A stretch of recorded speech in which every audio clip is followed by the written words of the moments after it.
Olá pessoal, vamos continuar lendo Fédon de Platão, que fala sobre o último dia de Sócrates. Eu parei quando ele estava discutindo sobre o que os autênticos filósofos pensam em relação à morte, como é que eles vivem. E aí ele dizia o seguinte: não é verdade que acreditamos que a morte é alguma coisa?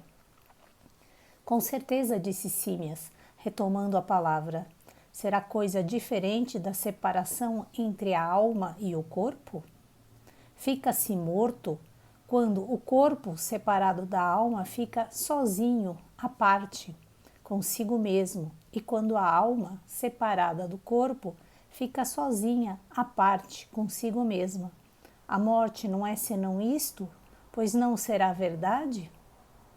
É isso mesmo, disse Símias. Agora vê lá, meu caro, se terás a mesma opinião que eu tenho. O que vou dizer vai ajudar-nos, penso eu, a conhecer o objeto do nosso exame. Parece-te que seja próprio de um filósofo buscar aquilo a que se chama os prazeres, como o da comida e da bebida? De modo nenhum, Sócrates, disse Símias. E os do amor? Não, de forma alguma.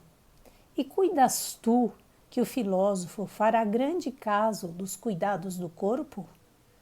Cuidas que ele se preocupa em distinguir-se pela beleza das roupas e do calçado e pelos outros ornamentos do corpo? Ou desdenhará ele disso tudo, a menos que uma necessidade premente o constranja a fazer uso disso? Cuido que o desdenhará, disse ele, se for autenticamente filósofo. Parece-te, portanto, de um modo geral, disse Sócrates, que a atividade de um tal homem se não aplica ao corpo, mas ao contrário, daí se afasta tanto quanto possível e se volta para a alma? Sim. Temos, pois, um primeiro ponto estabelecido. Nas circunstâncias de que acabamos de falar, vemos que o filósofo se aplica a separar o mais possível a sua alma do comércio do corpo, nisso diferindo dos outros homens? Manifestamente. E a maioria dos homens, Símias, imaginam que, quando não se sente prazer com esse tipo de coisa e quando não são usadas, não vale a pena viver, não se andando longe de estar morto quando não se tem qualquer cuidado pelos comprazimentos corporais. O que dizes é o que há de verdadeiro. Então aqui só uma rápida explicação, né? O Sócrates mostrando esse desapego do corpo, né? Dos sentidos físicos, para que se possa estar realmente tendo o foco, né? E a preocupação naquilo que é a essência, que é a alma.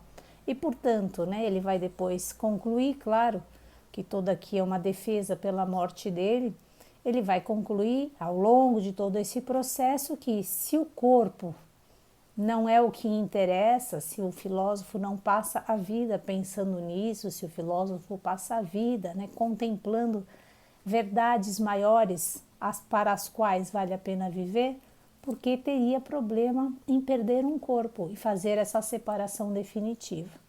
Então, continuando mais aqui um pouco.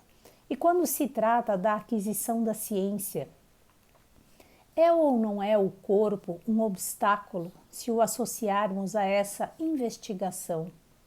Explico-me com um exemplo. A vista e o ouvido oferecem aos homens alguma certeza ou será verdade, como não cessam de cantar os poetas, que não ouvimos nem vemos, seja o que for de exato. Ora, se esses dois sentidos corporais não são exatos nem seguros, os outros terão dificuldades em sê-lo, pois que são todos inferiores àqueles. Não te parece isso? Sim, inteiramente, disse Símias. Então, quando é que a alma, prosseguiu Sócrates, atinge a verdade? Quando ela empreende fazer alguma investigação de concerto com o corpo, vemos que este a induz a um erro. É verdade. Não será raciocinando que ela obtém, se alguma vez obtém algum conhecimento das realidades?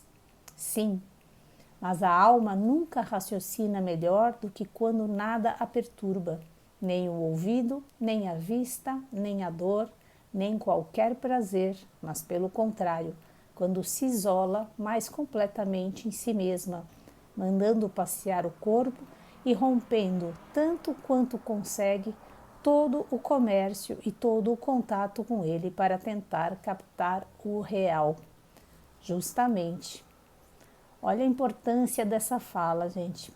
Sócrates nos alertando das ilusões do nosso corpo, e não apenas das ilusões, né? Nos alertando que, inclusive, os cientistas já descobriram mais recentemente que o observador, ele altera o objeto observado, pelo simples fato de estar observando.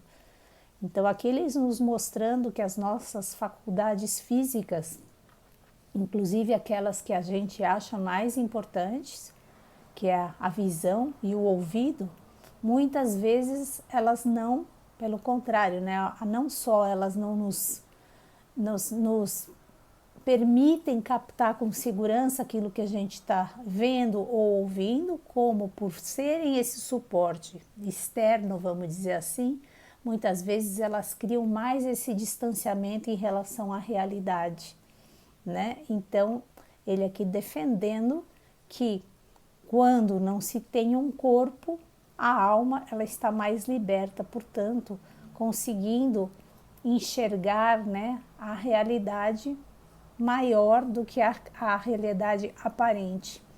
E isso é interessante, né, a gente observar também porque que o filósofo ele está tão dentro de si mesmo, no dia a dia.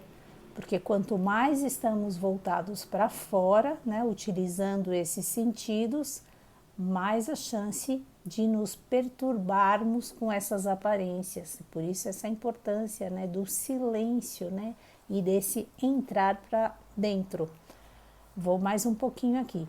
Assim, também aqui a alma do filósofo despreza profundamente o corpo e evita e procura isolar-se em si mesma? Parece-me que sim. E agora, Símias, que diremos do seguinte?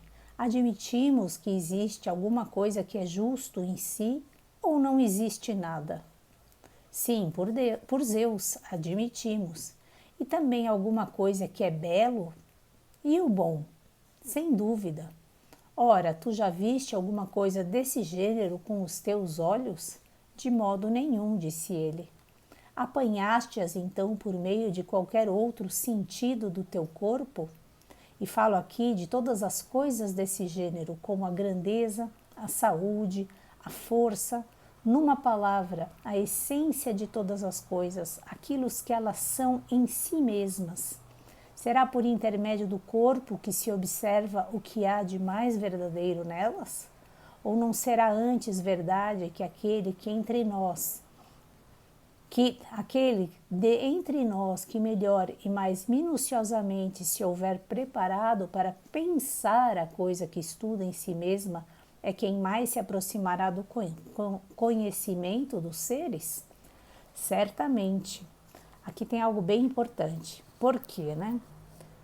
Os nossos sentidos não nos, e ele está dizendo, né, antes, eles não nos permitem a gente observar o objeto por ele mesmo. A gente capta através dos nossos sentidos e já cria, portanto, esse distanciamento, né? Mas o que ele está nos dizendo aqui? Como é que a gente consegue, e se a gente consegue, captar com o nosso sentido a essência, a origem das coisas? E aí ele está dizendo, não, pelo corpo não é possível. Por quê? Ele está aqui já desenvolvendo esse conceito do plano das ideias do Platão, né? Que existe, por exemplo, a beleza. Eu não tenho como, com o meu corpo, pegar a beleza. Eu posso olhar para um objeto na minha frente e dizer, bom, isto aqui é belo, mas não é a beleza, porque a beleza ela não tem uma forma. A beleza ela tem uma imagem, ela tem uma ideia original, assim como a grandeza, assim como a justiça. Então, o que ele está nos mostrando aqui, que para que a gente possa se aproximar dos conceitos originais, a gente não vai se aproximar através do nosso corpo físico, através dos nossos sentidos, mas sim através da nossa razão, né, da nossa ideia sobre aquele conceito original. Mais um motivo ele justificando porque então sem um corpo físico você teria mais acesso a esse verdadeiro conhecimento, conhecimento original. Vou continuar só mais um pouquinho e aí vou parar.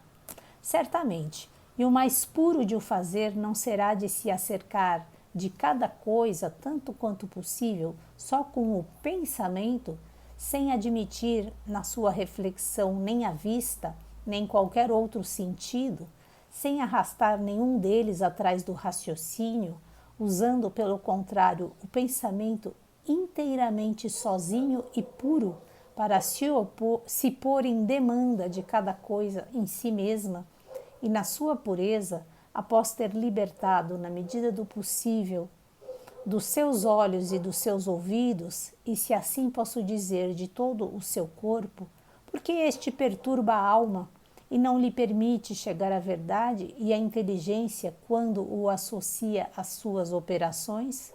Se alguém existe que possa atingir o ser, não será, Símias, este que assim procede? O que dizes é milagrosamente exato, Sócrates, respondeu Símias. Vou parar por aqui, pessoal. Continuamos amanhã, se Deus quiser. Bye, bye.